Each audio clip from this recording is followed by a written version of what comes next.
how do we make mission our reality? How do we make it part of our lives so it's one of the operating principles of our life? Well, the first one is to pray,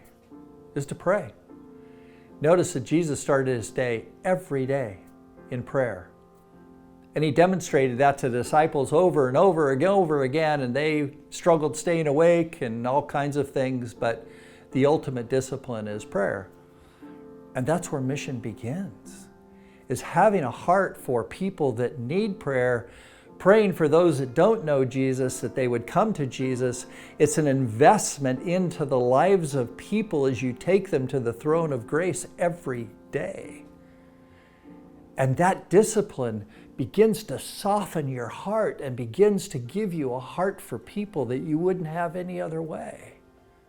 The second thing is compassion. How do you develop a heart of compassion? You really have to go out and experience it. You come alongside someone who's hurting. You don't feel for people just by looking at them and saying, hey, you got a need. No, you embrace it. You put your arms around it. You walk along with them.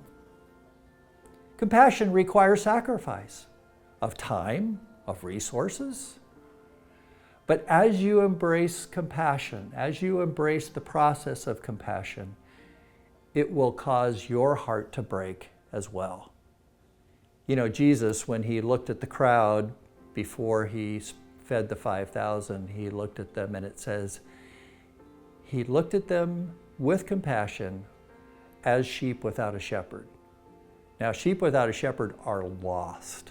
They wander, and they will eventually die. Is that not a great picture of our world?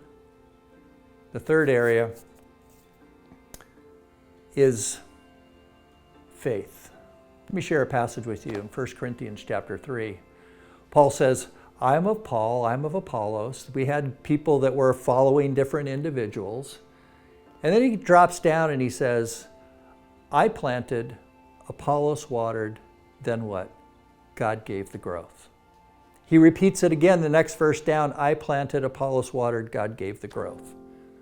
So who is the one who finishes the product? It's God himself.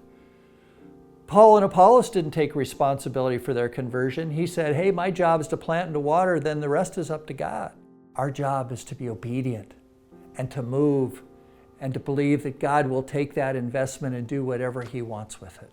And you will find your life blessed, not in this world, because this world's tough. This world's hard.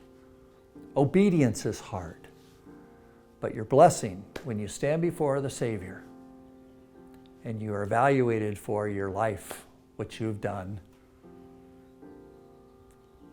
you'll find blessing.